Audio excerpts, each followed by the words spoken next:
Hey everyone, welcome back to Web3 Deep Dive Podcast. I'm your host, Rachel Wolfson. Before starting the interview today, I'd also like you guys to take the time to like and subscribe to the channel, especially if you enjoy the content that you're seeing. Liking and subscribing will keep you up to date with everything. Okay, without further ado, let's get started with today's episode. This is a special episode of a fireside chat I conducted with Roland Emmerich and Jerome Wu from Space Nation. This episode was filmed during the Game Developers Conference 2024 that recently took place in San Francisco. Hi, everyone. Thank you so much for joining us today for this great fireside chat with Roland and Jerome.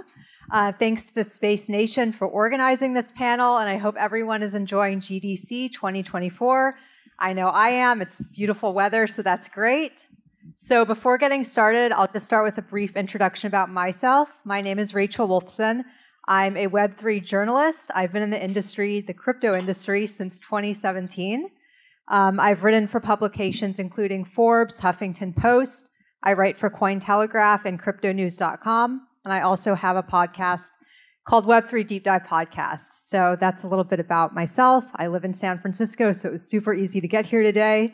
And I'm going to let the panelists introduce themselves. They don't need an introduction, but we will do that. Roland, we'll start with you. Hi, I'm Roland Emmerich. I'm like a film director, writer, producer.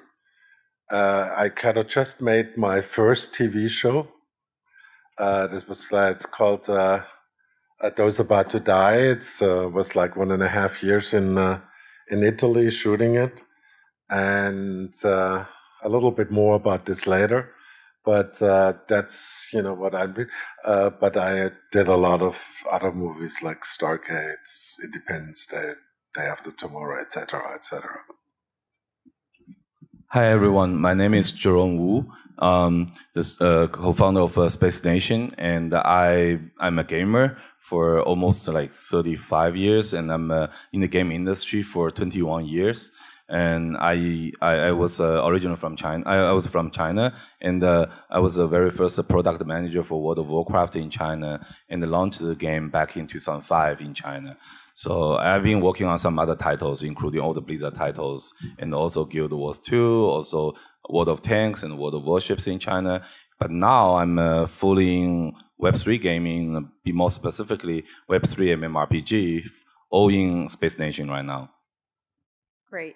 So before getting started, I'm going to give you guys a little bit of background about Space Nation. So it was announced in 2023 by a founding team of veteran Hollywood and gaming pros. Space Nation is a next-generation transmedia IP that tells the story of humanity's second chapter in the far-flung Telecos cluster, following our great escape from planet Earth. That journey begins this fall with the release of the upcoming MMORPG Space Nation Online. And animated shorts, spin-off games, and an epic TV series will follow. So that's exciting. Okay. Space Nation Online kicks off a closed beta test on April 1st, welcoming a small segment of the community to sample the game while helping developers polish the player experience. A soft launch will follow this summer ahead of a global launch this fall on PC and mobile. If you're looking for more information on the game or Space Nation or the Space Nation team, just follow the QR code you see on the screen right there.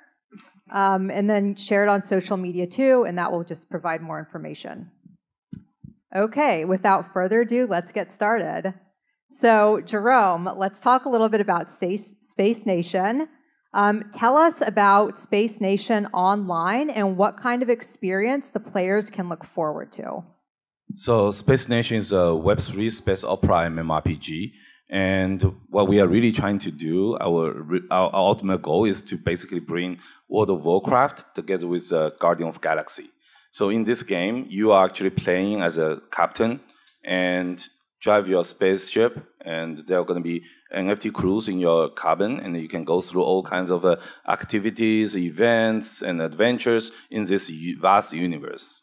And this is a typical MMORPG, so the game provides all kinds of gameplay to different type of users. For hardcore gamers, Uber gamers, usually you can join or build Uber guilds, grow your power, grow the power of the guild, and then the ultimate goal for the guilds is to conquer the galaxy. The guild leader can become the icon of the galaxy. And the regular gamers, you can go for all kinds of different gameplay. You can go for PvP, you can go for PvE, you can go for crafting, you can go for exploration. For play-to-earn users, no matter you are from Web 2 or Web 3, you can go for mining. That's all doable in our game. Can we also talk a little bit about how this idea originated? So this idea is actually come from all the four co-founders. So I was deciding to all in Web3 MMORPG game. I mean, all in Web3 MMORPG, and decided to go with this project. And then one of our co-founder, Tony Tan, he's not here today. He's busy working with the team preparing for the closed beta. He was actually initiated this space opera MMORPG. I mean, this space MMORPG like back in like 4 years ago, more than 4 years ago. He actually already did this game and cooked this game for like more than 2 years in his previous company. And then Marco, our co-founder here, he was a person actually inspired me about NFT and crypto gaming back in 2021. And we like discussed it for multiple times and come up with the idea that we should start to get the whole project, not just for Web3 MMORPG, but more than that. It should be a franchise, should be IP franchise, new space opera IP, including multiple games and including transmedia projects. Roland, he's a master of the world builder, and he worked on the storyline, the worldview, and bring the worldview of Space Nation to another level. So yeah, that is kind of how the four of us actually worked on this. To bring everything together, and more importantly, I think we share the same same goal, that is to provide very unique and very unique and the best experience to all our audience of this franchise. No matter it's a gamer playing Space Nation Online or other Space Nation IP games, or it's just a fan that he's watching upcoming TV show or animated shots. We just want to make sure that we provide the best experience to all of our audience. Great, wonderful. So Roland, let's talk a little bit about your involvement with Space Nation. So yeah, what attracted you to Space Nation to begin with? First of all, it's called Space Nation, which a title I came up with, right? More or less. I said like this is Croc was like kind of a really really bad name for that game, and so my interest is just like the vastness of the idea. It's pretty much here like you go out into space because aliens are coming. So that means, you have to leave Earth because everybody else will get killed. Meaning, but then you have still to battle aliens. And wherever you go, there's like aliens. And that is like kind of for me, something which I kind of, I did Independence Day, and that's, was a very, very simple idea. And it's always like kind of, like the characters which kind of, transport the idea. So we had like kind of, actually in Independence Day, for example, we had 3 different groups of people. We had politicians, which was the president, and, like everything in the White House. And then a cable guy who was like married once and a pilot, so, and they 3 come together, even they come from totally different backgrounds, and they're kind of battling the aliens, and at the end, they beat them. So that's like a very, very simple idea, and that's what we also want to do with Space Nation. We want to kind of have a prequel, how this all came to be. So it's like because there's like kind of people, realize what's happening, and then that's. I want not to give too much away, but it will be kind of like top quality.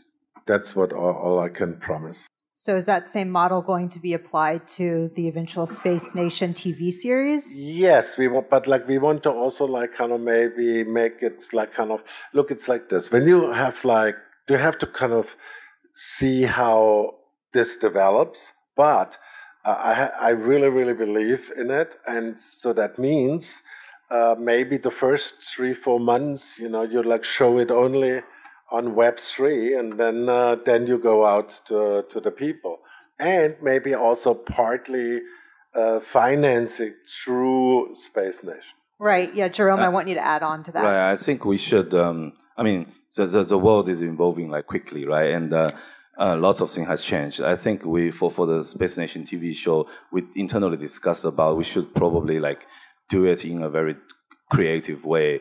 We need to embrace the Web3 community, and that might be the more efficient way to do that, and more like it's also possible to make it even bigger in the future. So most likely we will do it in a Web3 way, but we cannot disclose too much details yet. Yeah. Right. Cool. That's exciting. So, Jerome, as a Blizzard veteran, you're no stranger to the idea of a living universe and the mechanics of how one is wired. Is that why you're kicking off Space Nation's story with an MMORPG? Right. I mean, the reason, there's multiple reasons, right? The first reason is just as you described. MMORPG is a game genre that creating like a living like world, a virtual world, and everyone can be playing and providing very immersive and satisfying like a game experience to everyone. And also this type of game can always create a lot of stories, a lot of like characters. So even and also it provides like strong like connections in terms of economic wise and social relationships, and those things will eventually give users a lot of emotional attachment to this IP, and this is a very good way to establish a new IP and create a lot of new IP characters. So this is probably this is one of the reasons. And another thing is like we are leveraging Web3 technologies and tools to build in this game, right? That's mainly at the kind of design and economic side. So we are trying to leverage Web3 techs and tools to empower the economic connections, make it more stable and more enduring. And this will help the game last even longer than regular Web2 MMORPGs. So here's the thing: like I strongly believe that the stability and sustainability of Web3 economy is more important in Web3 games than Web2 games. So based on that, we think that our game, Space Nation Online, as a Web3 MMORPG, can last for decades. And this is going to be the perfect fit for us use as a core game and the first game to initiate this IP. And another reason is MMORPG and also the Web3 technology can make the world so open and basically enable a lot of additional new possibilities. So here's a good example I can explain. So I can take as example. So recently we announced our collaboration with Ape Accelerator, and we are going to core distribute an NFT with them. And this is mainly entertaining the ape holders, right? And then what we're gonna do is not just an NFT. So what we will actually create an ape alien, an ape featured planet in our game. People who do exploration can find them, and they will have ape-like alien NPCs, ape alien NFT crews, and even ape alien like featured spaceships in our game. So for the first time, ape holders can have a real use. Oh, not for the first time. I mean, at least for this time, ape holders can have like really strong game experience in our game, and they can communicate. They can play around with their other ape holders, and they have some sort of like a privilege in our game. And then we are trying to do this for other parties. But we will be very selective, right? Say we are planning to do something for immutables, so people will see a faction in our game with immutables. We are trying to discuss this with Penguins, with Neo Tokyo, with Mary Circle. So that's kind of the special thing that we can do. Yeah, so I'll stop here. Yeah, no, there's a lot of room for collaboration with the Web3 model, and I'm sure the Bored Ape community is really excited about that. Right. Yeah. Yes, Roland. Space Nation is described as a space opera. When I hear that, I think Dune, Stargate, kind of these fantasy stories set in outer space. So what kinds of tales are you hoping to tell in the Space Nation universe? Well, as an example, I made like 25 years ago a movie called Stargate, and it spawned like incredible, I think there were 2 or 3 spin-off TV shows, and it became at one point, worldwide the most successful, science fiction show in the world. So, which lasted maybe for 10 years, and then it kind of slowly vanished. And I try to repeat that. I really write, because when you have a strong IP like Space Nation, and there's all kinds of people coming to this game, then you also naturally have like a very, very,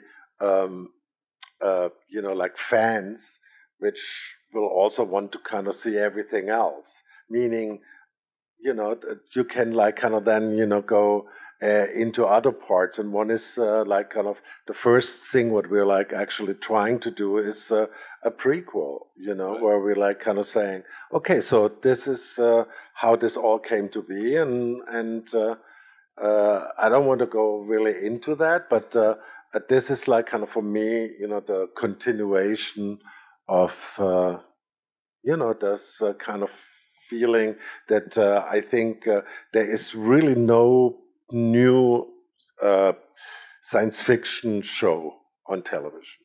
There are a little, some, like kind of, there's like a science fiction channel has a couple, but that's it. And I kind of think the Web3 is such an open platform that I kind of think will steer a lot of interest. Yeah, no, that's great. And with the TV series and the social media shorts and everything that's going to come out, is that going to provide the audience with more of like a zoomed in view of Space Nation, Roland? Well, I mean, we hope so, because, for example, all the shorts will be totally AI created. I mean, it's very, very interesting when you kind of think about that.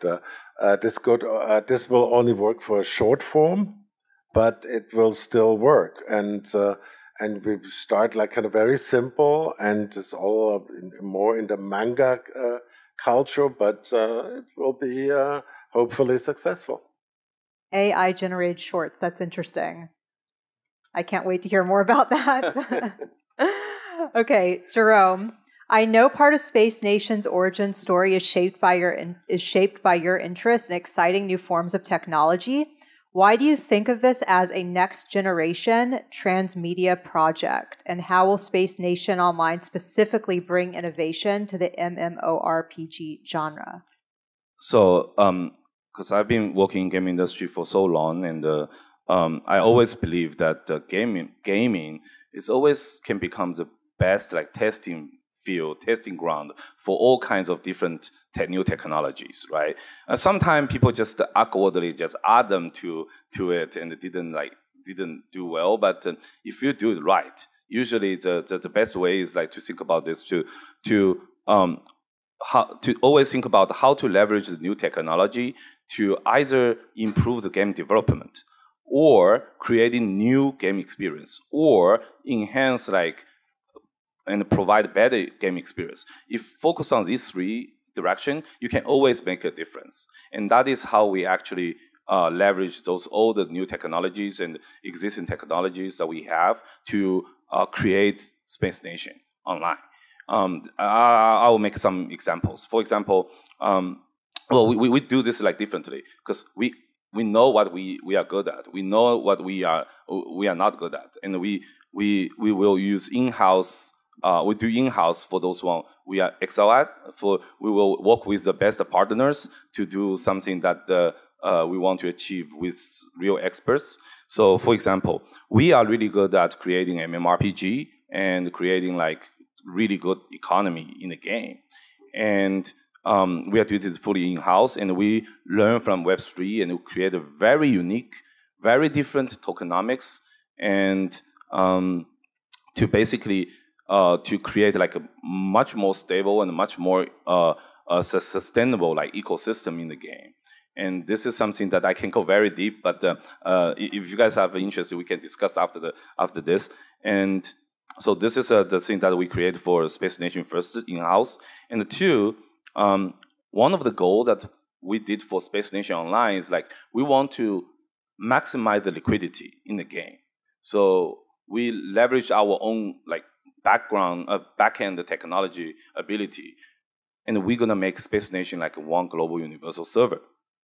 And also we are working with our partner Immutable, and we are not gonna go like cross-chain or multi-chain because that sounds great. I mean, people chase for airdrop expectation, people chase for grant, but it's not good in terms of you are creating a real liquidity in the game, right? We want the people, their economy in one single world, and we don't want to create like frictions between them, and purposely. So that's the second thing that we did, I mean, in-house, fully in-house. And there's something that we actually work with external partners. For example, we are working with a company called Whaling Technology. They are helping us to provide cloud Space Nation. So our game currently is created on PC. It's very fascinating, like experience on PC. But what if we bring this quality of experience to mobile directly? So that's what we are doing with Whaling Technology. They are the original technology provider for Cloud Kenshin Impact. So we only work with this type of company. And for AI, in the game, I mean, I'll leave the AI and the transmedia part to Marco and Roland. But in the game, we are also working with also working on AI, like enhance the gameplay. So here it's a different thing, right? People talk about, we're using AI to create new content, use AI to, I mean, in the game, just a little bit of new content or like add a little bit of personality. We are thinking like whether we can actually create some new gameplay based on the AI technology, based on AI GC, based on large language model. Something's already in the alpha test internally.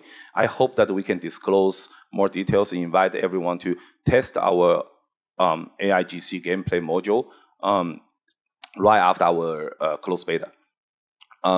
Yeah, so that's kind of the things that we are doing. I wouldn't say that, just to be perfect honest, I wouldn't say that we are kind of like doing revolutionary innovation. No, not like that. But we are trying to make every single piece like in a better. I mean, make it a little bit better. So I think this is more like integration and integration type of innovation. So make the game more, I mean, overall much better than what people expected. So there are many space MMO on the market, and I hope that we can be a very different one. And we are a space MMO. I hope that doesn't provide some unique experience and doesn't have too much like obvious disadvantages. Yeah, and it's also enabling Web2 gamers to get a chance to experience Web3 elements, which is what I love, what you discussed about that. Right. So right now, for everyone who want to participate in Space Nation, want to try Space Nation, they will be forced to create a wallet. But when the game actually goes into soft launch, we will allow Web2 gamers just get into the game with an email account, with a Space Nation account created. That's it. They will be able to create their wallet or integrate their wallet at any time later on when they want, especially when they want to, they see some ship or some crew or some item on the marketplace they want to purchase, they want to earn, they want to purchase from other players. They will do that, right? So that's also a big topic. I can talk for like 30 minutes. So they can follow up with you afterwards to hear more about that. Okay, great. So Roland, with the game launching at the end of this year, when can we expect to see some of the Space Nation's transmedia picture emerge? Well, I think that first we have to establish the game. That's a really, really important thing for us. So we have enough players and think, because there's also an economic part of this. And then, like kind of, I would say, while we're like kind of, have maybe in a year or so, we start like kind of doing first tests. And then hopefully, like end of that year, there's like kind of a TV show. So that's just like kind of a roughly the time table, but maybe it's also 3 years from now. I don't know. This is a very, very, it's the TV industry itself has totally changed. For example, I don't think they will make these like, maybe Apple to take aside, but Netflix will not, make these like super expensive kind of programs anymore, because they will like all cut back and back and back, because they have to live off subscribers, and subscribers constantly want to have new stuff. So they have to kind of figure out there's other ways to do it, and I think another way to do it is like the way we want to go with a Space Nation. We kind of come up with a really, really cool concept, and we see what happens, But I think this will take 2-3 years. Right. To be the show really on live for sure. Yeah. So I think I just want to add a little bit on this is like, we are trying to like prove. We mentioned, we want to do even the TV shows part like in a Web3 way, and we need to make sure that we win the community's trust. So with the game to be launched, like the soft launch is going to be this June, and the game will be fully launched sometime in September this fall. And with the game like up running for like several months, we believe the community will continue to grow, and we will have like we will win a lot of trust. And for the Space Nation, our own ecosystem, we also want to be the first one to be participating in the TV show project Web3 efforts. So yeah, it's actually, if we do a great job in overall like the game part, I think the TV show will come much earlier. Otherwise, it will take a little bit longer for us to build the whole thing. Yeah, and we spend so much time and so much efforts building such a new space opera IP. We, as the 4 co-founders, we want to honestly to continue. It's not about to control it; it's about to grow it, right? We have that mutual vision and mission to continue to build it, because in the past so many years, decades or more, there's no big like space opera IPs, and this could be like a great opportunity, and we want to continue to build it and make it bigger and bigger. So it's definitely not our plan to like give it to someone. It's definitely something that we want to build it together, and probably with the community together. That's I think is the important thing. I in the past a year, and I spent so much time learning one lesson. Like in Web2, the core of the project is a product. Like when I was in Blizzard, we highlight the product a lot, and we do all the community work and to basically sell the product to the users, to convince users, right? Of course, we do good product. But in Web3, I just realized that the core of the project is the community. We can build the product together with the community. We can grow the product with the community. And the community will be the foundation that you can make something like extremely bigger than your imagination. So that's something that we want to make sure the Space Station IP is always under control, and always seek for the best opportunity, or the biggest potential, I would say. Yeah, no, I think that's a big element of Web3 for sure. It's community first, which is what I love about Space Nation, is because you're allowing the community to actually have a say in the development of the game. Roland, just taking, from that, what other elements do you want players to take away from Space Nation Online aside from just the fun gaming experience and what we just talked about? Are there any other elements that you want players to take away from the game? Well, it's like it's like kind of something which is using a certain technology, which is like kind of. I don't think that people have really understood quite what it means to be in Web3, because it's you have to kind of figure out that this is endless. This could be a real opening to kind of so many possibilities. And look, multimedia or not, I think this will be at one point, maybe like kind of a community where other games get created, and we are only like the distribution of it. I really believe that. And, and so we have like kind of all these possibilities, and I think nobody has really quite gotten to it, how many possibilities there are, right? So, yeah. Jerome, I wanted to also ask you, do you see Space Nation eventually becoming a metaverse? Wow. Yeah, I've been very conservative on using the word metaverse, because I believe the future of gaming is metaverse. But on the other side, I also believe that most of the companies or most of the teams that claim they're doing metaverse now, they are not they're not ready to do that, right? Metaverse is like, some of the companies, they haven't really said anything about they are doing metaverse. I think they are more eligible to do a metaverse. Companies like Microsoft, that's the reason they acquired Blizzard, right? And companies like MiHoYo, they are doing some crazy stuff. If you guys go and look at what kind of company they invested, you will realize they are not a game company. They are looking for, they're trying to build a metaverse. And companies also like Epic. I think one thing about Epic is what they are doing in the past few years. They are unifying the format of those files together with like Autodesk. This kind of those are the fundamental things that the future metaverse need, right? But for us, of course, there's the ultimate goal is very huge, but it might be too early to talk about that. We hope that we can talk about this more specifically as a plan a few years later.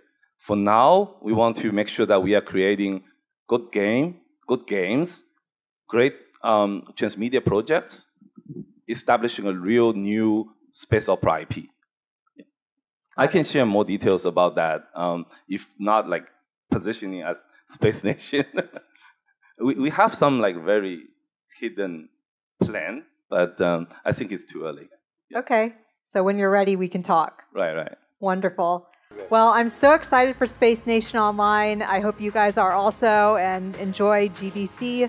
It's a fun event. And if you have any questions for us afterwards, please find us. Thank you. Okay. Thanks, guys. Thank you, guys.